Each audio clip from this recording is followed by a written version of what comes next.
तवांग का इलाका 500 से 600 ईस्वी तक मोम पार्किटन के समर्थ शासन के अधीन हुआ करता था। खूब फला फूला था तभी। फिर यहाँ की सरजमी पर धीरे धीरे तिब्बत और भूटान की हुकूमत काबिज हो गई। 1844 में ब्रिटिश यहाँ के हुक्मरान बन बैठे। ब्रिटिश इलाकों के बाजारीकरण में माहिर थे। तवांग का वो इलाका जो हिमछादित पहाड़ों की ओट और हरियाली पेड़ों की झुरमुट में छिपा बैठा था, उसे दुनिया के सामने जाहिर कर दिया इन ब्रिटिश हुक्मरानों ने। नतीजन इस दिलफरेब इलाके का दीदार करने हजारों की तादाद में सैलानी यहाँ मरने लगे। खूबसूरत तवांग पर सिर्फ पर्यटन प्रेमियों की नजरें ही नहीं, बल्कि लोभित नजरें भी पड़ने लगी। शायद इसी वजह से ब्रिटिश प्रशासक सर हेनरी मैकमोहन ने सन 1914 में इस इलाके की 890 किलोमीटर की हदबंदी कर डाली, जिसे हम मैकमोहन लाइन के नाम से जानते हैं। शिमला अधिवेशन के त्रिगुटीय सम्मेलन में तिब्बत, ब्रिटेन और चीन जिसका हिस्सा थे, इन सभी शिरकतदारों ने भारतीय हदों को परिभाषित करती इस सीमा रेखा मैकमोहन लाइन को अपनी स्वीकृति दी। पर जाने क्यों आगे चलकर चीनियों को ये सीमा रेखा नागवार गुजरने लगी। अपनी आजादी के 3 साल बाद सन 1950 में जब भारत ने इस सीमा रेखा मैकमोहन लाइन को वैधानिक अस्तित्व दे दिया, तो साल भर पहले चीनी गणतंत्र का आजाद परचम फहराने वाला चीन और भी भड़क उठा। दोनों देशों के आपसी रिश्तों की तल्खियां समय के साथ बढ़ती रही। 60 के शुरुआती दशक में ये तल्खी अपने परवान पर उस समय आ गई जब तिब्बत के धर्मगुरु दलाई लामा अपने प्यारे वतन पर चीन के आधिपत्य को चुनौती देने की वजह से चीन की आंखों की किरकिरी बन गए और चीन के कहर से बचने के लिए उन्होंने भारत में पनाह मांगी। सदैव सत्य और न्याय का परस्तार रहा उदारमान भारत सत्य के खेमे में खड़े अपने शरणागत को कैसे निराश करता। भारत ने दलाई लामा को अपनी जमीन पर शरण दे दी। भारत ने वो किया जो न्यायोचित था, पर चीन ने भारत पर अमेरिका के साथ मिलकर उसके खिलाफ साजिश रचने का आरोप मढ़ दिया। तत्कालीन भारतीय प्रधानमंत्री जवाहरलाल नेहरू ने पंचशील समझौते की शक्ल में चीन के साथ दल के रिश्ते की तुरपाई करना चाहे। उसी नियत से उन्होंने हिंदी चीनी भाई भाई का नारा भी बुलंद किया। चीनी प्रधानमंत्री चाओ एन लाई ने नेहरू की इस पहल को एक सकारात्मक जवाब दिया, पर वो चीन का ऊपरी स्वांग भर था। अंदरूनी तौर पर चीन भारत पर हमला करने की गुपचुप तैयारी करता रहा और अंततः उसने भारत की पीठ पर खंजर उतार ही दिया।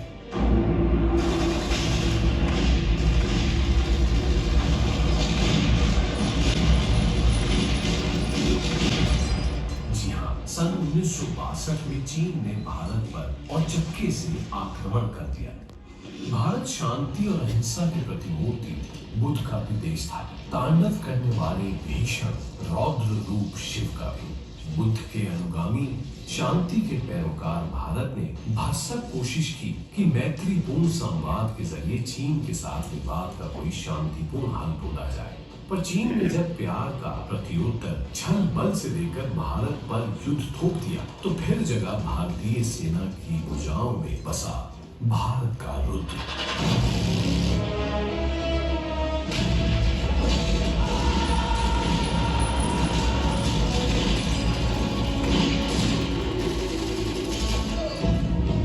लंबी पारतंत्रता और विदेशी आक्रांताओं के आक्रमण के लंबे सिलसिले से भव्य चोटिल भारत अपनी आजादी की उन्मुक्त हवा में खुद को पुनर्गठित कर ही रहा था कि मौका परस्त चीन ने भारत पर हमला बोल दिया। तब आजाद भारत की सैन्य शक्ति अपनी बाल्यावस्था में थी, पर चीनी हिंदुस्तान के बाबत ये भूल गए कि हिंदुस्तान वो मुल्क था जहाँ हक और हुकूक के लिए एक नन्ही चिड़िया भी बाज से लड़ने का बूता रखती थी।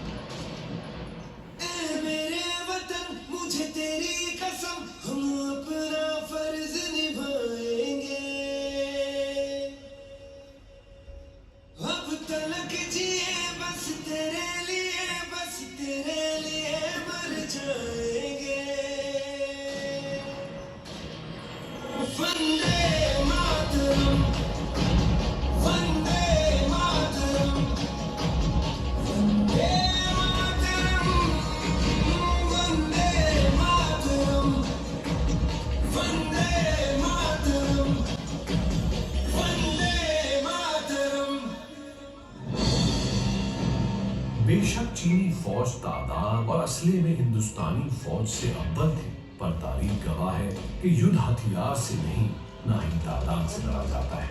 युद्ध लड़ा जाता है केवल और केवल हौसले से।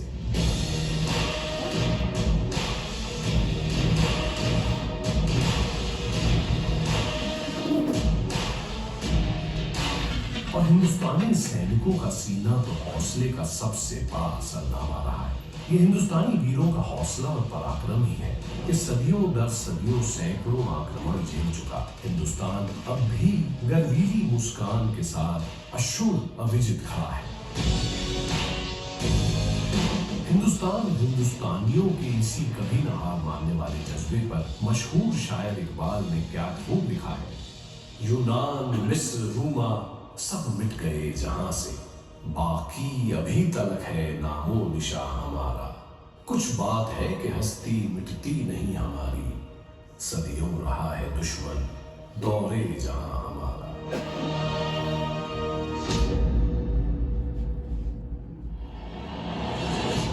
इतिहास के पन्नों में हुमकने वाले कवियों और शायरों की रचनाओं में गर्व से हिंदुस्तानी पराक्रम का एहसास चीनियों को भारतीय सेना ने तब कराया जब मारक टैंकों से लैस चीनी सेना की भारी तादाद भारत को रौंदने का मंसूबा ले भारत की जमीन पर आ पहुंची।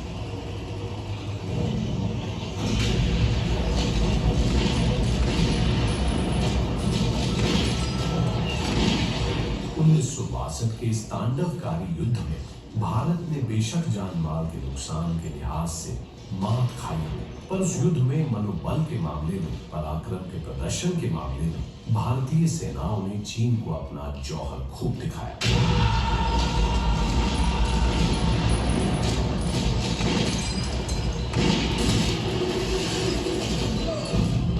तवांग वो गलियारा था जिससे होकर चीनी फौज भारत की संप्रभुता को अपने बूटों तले रौंदना चाहती थी। पर इससे पहले कि यहाँ तक पहुंचे 7 इन्फेंट्री ब्रिगेड के ब्रिगेडियर जेपी दलवी के दिलेराना नेतृत्व में कामिंग सेक्टर तिस्बल के जाबाज फौजी नाम का चुंग नदी पार कर चीनी फौजियों के सामने ऐसे खड़े हो गए जैसे झंझावत के सामने कोई अटल अडिग पर्वत खड़ा हो जाता है।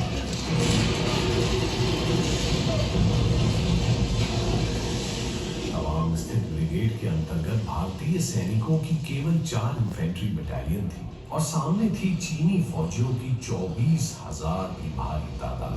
मामला एक तरफा था, पर फिर भी भारतीय जवान पूरे जोश और बलबले के साथ वहां डटे रहे।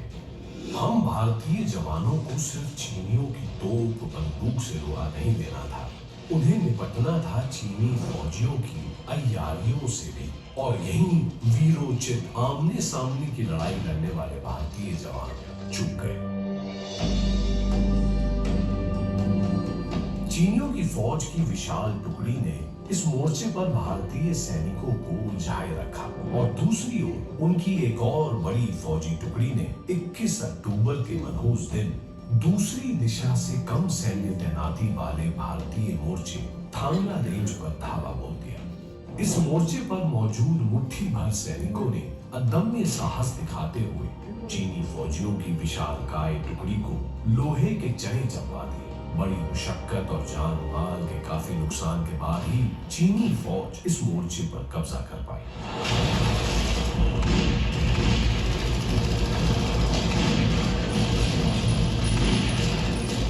चीनी फौज ने थावला रेंज की ओर से हम पर जोरदार हमला कर दिया है। मेजर पंत के नेतृत्व में हमारे जवान उनके नापाक मंसूबों को जमकर चुनौती दे रहे हैं। हमने काफी नुकसान पहुंचाया है और हमारे भी कई जवान शहीद हो गए सर। जब तक धोला पोस्ट पर महावीर प्रसाद जिंदा है, इस पोस्ट पर भारतीय तिरंगा लहराता रहेगा।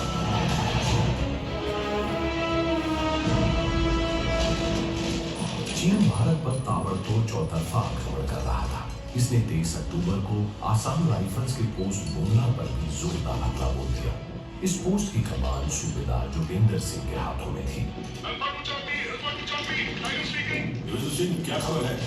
चीनी फौजियों ने हम पर तीनों तरफ से हमला कर दिया है। वो 300 की तादाद में है और हम 30, और फिर भी हमने हार नहीं मानी सर। हमने उनके कई सैनिक मार गिराए। शाबाश जावादो, तुम किसी तरह थोड़ी देर और मोर्चा संभाले रखो, हम रिइंफोर्समेंट भेज रहे हैं।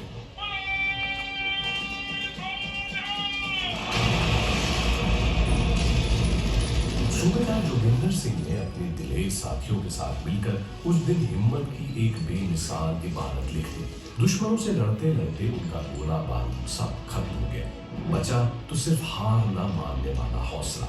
इसी हौसले के बलबूते वे अपनी प्यारी मातृभूमि के लिए मौत से निहत्थे हाथापाई करते रहे। जब तक एक भी भारतीय जवान के जिस्म में सांसें घुमकती रही, चीनी फौज उस मोर्चे पर एक कदम तक न रख पाई।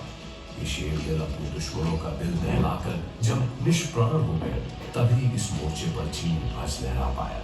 सूबेदार जोगिंदर सिंह को उनके अदम्य शौर्य के लिए मरणोपरांत परमवीर चक्र से नवाजा गया।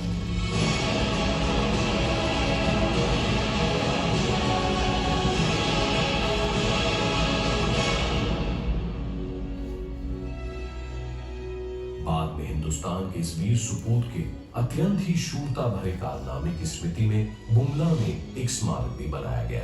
आज भी उस स्मारक में मौजूद सूबेदार जोगिंदर सिंह की आदमकद मूर्ति गर्व की प्रतीति कराती है।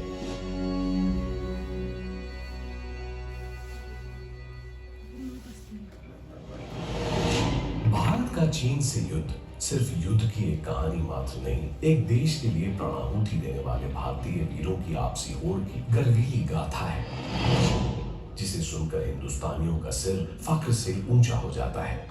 देशभक्ति और शहादत की अनूठी अनगिन मिसालों में से ऐसी ही एक मिसाल है चौथी गढ़वाल राइफल का वीर सिपाही जसवंत सिंह, जिसने युद्ध की उस भयावह रात 11,000 फीट की ऊंचाई पर अकेला महज एक लाइट गन के बूते चीनी फौज के कारवां को रोके रखा। ज्यादा सक्षम मीडियम मशीन गन से लैस चीनी फौज सैकड़ों की तादाद में इस वीर सिपाही पर ताबड़तोड़ वार करती रही। पर जब्बर हार वाला ये बाका उन्हें ईंट का जवाब पत्थर से देता रहा। इस बहादुर की बहादुरी और मातृभूमि के लिए अपार प्रेम देख स्थानीय बाशिंदे सेना और नूरी की रगों का लहू भी तेजाब सा उबलने लगा। वे भी अपनी जान की परवाह न कर उस समर कुंड में कूद पड़े।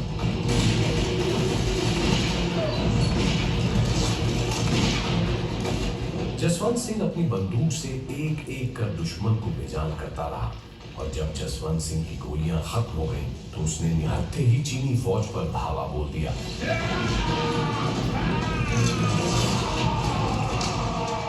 और दुश्मन की एक मशीन गन अपने कब्जे में लेकर उनके ही असले से उस उतंग पहाड़ पर उनकी कब्र खोद दी।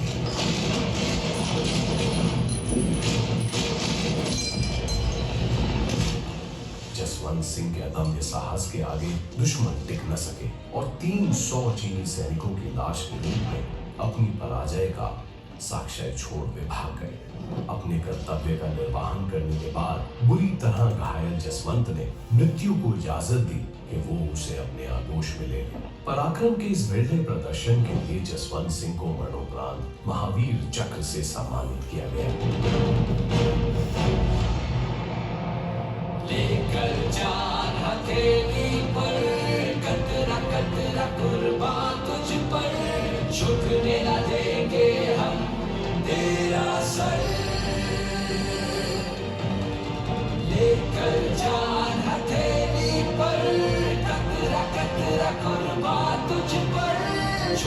न देंगे हम तेरा सर।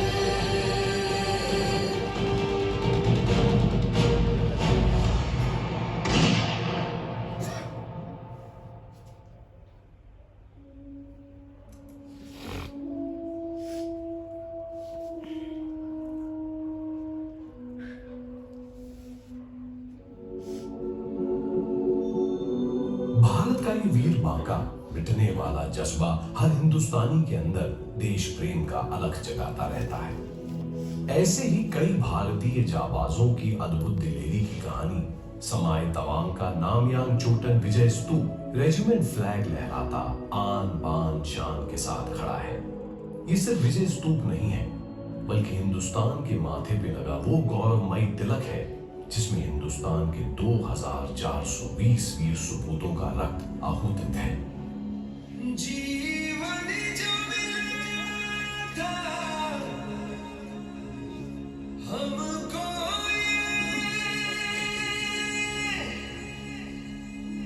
वो देश पे हमने वार दिया,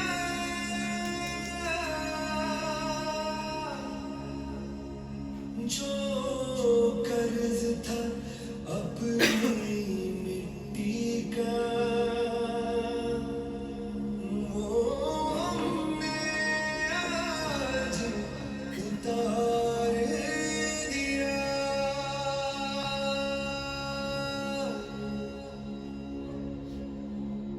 हम करना